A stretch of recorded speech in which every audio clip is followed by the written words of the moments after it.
বন্ধুরা, চলে আসলাম দেখো আর একটি ভিডিও নিয়ে তোমাদের সামনে। দেখো আজকে নিয়ে চলে এসেছি। আজ থেকে কি চিনতে পারছো এটা কি? এটাকে অনেকে ছাতু বলে, আবার অনেকে মাশরুম বলে। এটা একটু মানে এই ব্যাঙের ছাতা টাইপের মাশরুম এগুলো, কিন্তু এটা কিন্তু ব্যাঙের ছাতা নয়, এটা নর্মালি মাশরুম। সেটাকে আজ আমি পকোড়া করব। প্রথমে বেসনের মধ্যে আমি চালের গুঁড়ি, বেসন, কালো জিরে, হলুদ, লবণ, একটু লঙ্কার গুঁড়ো, জিরের গুঁড়ো, ধনের গুঁড়ো আর একটু জোয়ান দিয়ে ভালো করে মেখে নিচ্ছি, আর একটু আদা বাটা। তারপরে অল্প অল্প জল দিয়ে আমি এটাকে ভালো করে মেখে নেব, দিয়ে ব্যাটারটা তৈরি করে নেব।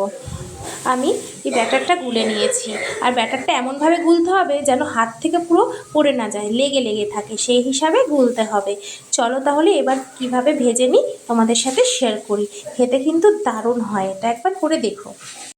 দেখো এক এক করে মাশরুম আমি এরকমভাবে কেটে নিয়েছি, আর ভালো করে জলটা চিপড়ে ফেলে দিয়েছি। তারপর এক এক করে ব্যাটারের মধ্যে চুবিয়ে ভাজবো। এই ব্যাটারের মধ্যে কিন্তু একটু খাবার সোডাও দিয়ে নিয়েছি, দিয়ে ভালো করে ঘেটে নিয়েছি।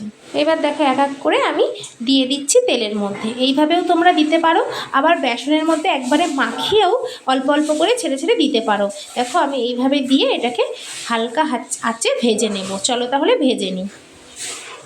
হালকা আছে আমি ভেজে নিচ্ছি। এক পিঠ আমার মোটামুটি হয়ে গেছে। এবার আস্তে আস্তে আমি এটাকে উল্টে দেব, উল্টে দিয়ে আর এক পিঠ ভালো করে ভেজে নেব।